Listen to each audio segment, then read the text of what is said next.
Bismillahirrahmanirrahim.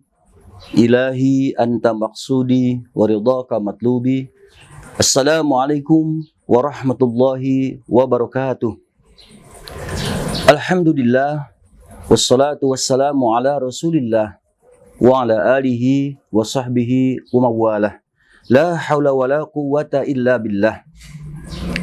Salaman ta'zim wa tahmidan ila ustadina wa mursyidina al-mukarram Syedi Syekh Maulana Haji Ghazali An-Naqsyabandi Ibni Syedi Syekh Haji Amir Damsar Syarif Alam Qaddasallahu sirrahuma. Saudaraku yang mulia dan dimuliakan Allah, jamaah zikrullah dimanapun berada, tepatnya pada tahun 2023 1444 Hijriah, pada suluk akbar haji, pada salah satu tausiah ayahanda guru pernah bertanya kepada kami, para jamaah yang hadir, ribuan jamaah yang hadir dari setiap daerah di seluruh pelosok Nusantara. Beliau yang mulia dan dimuliakan Allah, ayahanda guru mursyid kami, bertanya kepada kami, jamaah yang hadir, tahukah kalian, apakah tujuan hidup kalian di muka bumi ini diciptakan oleh Allah Subhanahu wa Ta'ala? Kami yang sekian banyak jumlahnya, semua diam senyap, tak ada satupun yang bisa menjawab. Lalu ayahanda guru menjawab, memberitahukan kepada kami semua bahwa tujuan hidup kita adalah untuk mendapatkan keselamatan. Allah Subhanahu wa Ta'ala mengingatkan kepada kita, ada seseorang yang bermohon kepada Allah Subhanahu wa Ta'ala, Rabbana atina fid dunya wa ma lahum fil akhirati min khalaq. Ya Allah, berikanlah kepada kami kebaikan di muka bumi ini dengan kebaikan sebanyak-banyaknya. Tetapi mereka tidak pernah meminta kepada Allah untuk mendapatkan kemenangan kebaikan di akhirat nanti. Sehingga bagi orang-orang yang seperti itu, dia hanya mendapatkan kemenangan di dunia saja, dan di akhirat dia tidak mendapatkan apapun. Namun bagi orang-orang yang beriman, mereka akan meminta kepada Allah Subhanahu wa Ta'ala, Rabbana atina fid dunya hasanah wa fil akhirati hasanah wa qina azabannar. Ya Allah, berikanlah kepada kami di dunia ini kebaikan-kebaikan yang penuh dengan keberkahan keridhaan-Mu ya Allah. Demikian juga nanti di akhirat, berikan juga kebaikan kepada kami. Maka sebagai orang-orang yang beriman, tentu kita memahami, meyakini bahwa kemenangan yang kita inginkan, sebagaimana yang disampaikan oleh ayahanda guru mursyid kita tadi, adalah kemenangan di dua alam. Yang pertama, kemenangan di dunia kita, dan yang kedua, kemenangan di akhirat kita. Ada seseorang yang menang di dunianya, dipenuhi oleh Allah Subhanahu wa Ta'ala segala kebutuhannya, melimpah ruah harta bendanya, tinggi mungkin pangkat dan jabatannya, mulia di depan manusia. Tetapi dia menjadi manusia yang hina di hadapan Allah Subhanahu wa Ta'ala, dan menjadi manusia yang miskin dan fapa di akhirat nanti. Dan tentu bukan ini yang ditunjukkan oleh anda guru kepada kita. Tetapi yang diajarkan oleh anda guru mursyid kepada kita semua adalah kemenangan di dua alam. Di dunia kita menjadi orang yang menang, di dunia kita menjadi orang yang mulia, dan di akhirat pun kita menjadi orang yang menang, di akhirat pun kita menjadi orang yang mulia. Tentu saudaraku yang mulia dan dimuliakan Allah, ayahanda guru pun mengingatkan kepada kita, tak mungkin ada sesuatu bisa didapatkan kemenangan dengan sehebat-hebatnya tanpa diawali dengan perjuangan. Dan Allah pun mengajarkan kepada kita sedemikian, bahwa walladzina jahadu fina lanahdiyannahum subulana. Semua harus diawali dengan mujahadah. Semua harus diawali dengan perjuangan yang sungguh-sungguh. Semua diawali tidak bisa dengan sambil lalu. Orang bisa pintar karena dia gigih dengan belajar. Orang bisa kaya karena dia gigih dengan bekerja dan berusaha. Dan itu adalah tugas kita sebagai kaum muslimin wal muslimat dimanapun berada. Abghadun nasi indallah al-mukfil faring. Karena Allah Subhanahu wa Ta'ala sangat membenci kepada orang-orang yang pemalas dan berpangku tangan.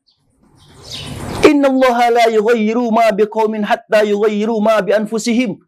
Allah Subhanahu wa Ta'ala tidak akan pernah merubah nasib suatu kaum kecuali kaum itu sendiri yang mau merubahnya.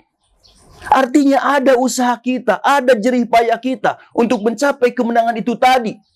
Tidak bisa kita hanya berpangku tangan, berongkang-ongkang kaki, menggoyang-goyangkan kaki saja untuk meraih kemenangan sebagaimana yang disampaikan oleh yang guru Mursyid itu tadi. Tidak bisa. Ayo kita berjuang.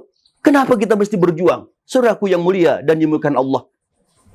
Ingatlah bahwa iblis laknatullah pernah bersumpah di hadapan Allah Subhanahu wa taala, Rabbi wa izzatika wa jalalika la agwa bani Adam ma damat arwahuhum fi ajsadihim. Selama ruh manusia bersarang di dalam jasmani manusia, di dalam badannya, maka selama itu pula aku akan menyesatkan manusia sampai manusia menjadi orang yang hina di hadapan Allah. Sampai manusia menjadi orang yang miskin dan papa di hadapan Allah Subhanahu wa taala. Sampai manusia menjadi makhluk yang rugi di hadapan Allah Subhanahu wa taala.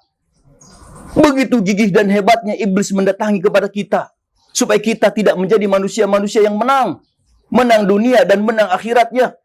Datang iblis kepada kita semua, kata Allah Subhanahu wa taala, dengan membawa pasukan yang berjalan kaki, dengan membawa pasukan yang berkuda, dengan membawa seluruh pasukan-pasukan kawan-kawannya semua.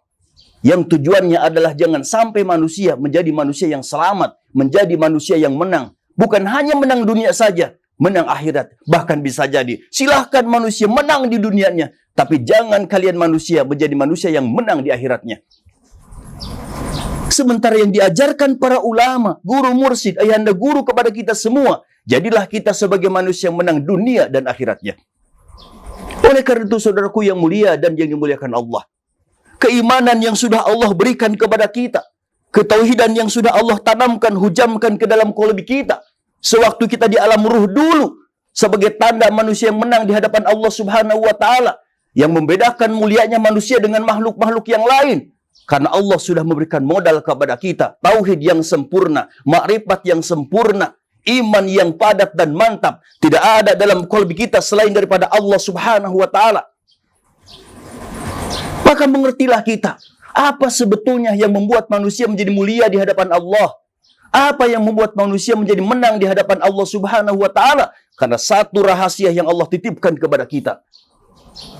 Bukanlah kekayaan, bukanlah kepangkatan, bukanlah kecantikan dan kegantenganmu yang membuat engkau menjadi lebih daripada orang lain. Tidak. Tapi satu rahasia yang Allah titipkan ke dalam qalbi kita. Kekuatan zikir, kekuatan tauhid. Di mana ketika kita berzikir kepada Allah, padat qalbinya dengan berzikir kepada Allah Subhanahu wa taala, maka pada saat itu kita semua beserta dengan zat yang maha mulia Allah Subhanahu wa taala. Ana ma'a abdi ma dzakarni. Sebab aku beserta dengan hambaku selama dia berzikir kepadaku. Tatkala iblis mendatangi kepada kita manusia dari seluruh penjuru, dari seluruh arah, memerangi kepada kita dengan tujuan yang satu, jangan sampai kita menjadi manusia yang menang. Yaitu dengan cara diperanginya hati kita, diperanginya qalbi kita. Jangan sampai zikir yang Allah berikan kepada kita semua itu masih tertanam kuat dalam qalbinya. Istahwadha alaihim syaitan fa'ansahum zikrullah. Sedikit demi sedikit, perlahan demi perlahan, dia mendatangi kepada kita manusia, dia memerangi kepada kita manusia dengan menghilangkan zikir dalam qalbi kita. Fa'ansahum zikrullah, maka hilanglah zikir yang ada di dalam qalbi kita. Ulaika hizbus syaitan. Ketika zikir dalam qalbi kita itu hilang, maka berubahlah kita menjadi pasukan-pasukannya setan, pasukan-pasukannya iblis. Di mana dia adalah makhluk yang terlaknat, yang dikutuk oleh Allah Subhanahu wa taala. Bahkan kita senantiasa berlindung kepada Allah. A'udzubillahi minasyaitonir rajim. Kami berlindung kepada Engkau ya Allah daripada setan yang terkutuk. Saudaraku yang mulia dan yang dimuliakan Allah, maka kemuliaan kita, kemenangan kita di hadapan Allah Subhanahu wa taala tentunya hilang sirna tatkala zikir dalam qalbi kita menjadi hilang. Maka mari kita jadikan modal zikir yang sudah Allah berikan kepada kita semua sebagai modal bahwa kita ingin menjadi manusia yang selamat dunia dan akhirat kita. Sebab apalah artinya kemenangan dunia kita ini? Segala semua ada, semua serba ada, semua serba cukup di dunia ini. Tapi sementara zikir di dalam qalbi kita, kita sia-siakan. Tak pernah kita intip, tak pernah kita lihat, tak pernah kita jaga, tak pernah kita pelihara. Maka kemenangan itu hanya sekedar di dunia saja, tapi di akhirat kita tidak mendapatkan apa-apa.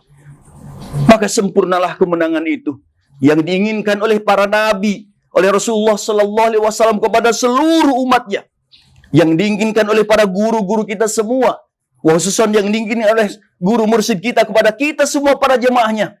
Menanglah kalian semua dunianya dan menanglah kalian semua akhiratnya dengan tetap mengkuatkan zikirnya, dengan tetap menjaga kolbinya untuk tetap berhubung dengan Allah Subhanahu wa taala.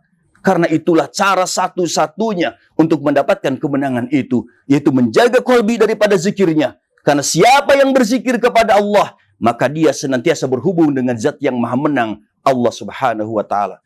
Mohon maaf atas segala kehilapan dan kekurangannya. Wal afu minkum wallahu a'lam bissawab. Wassalamualaikum warahmatullahi wabarakatuh.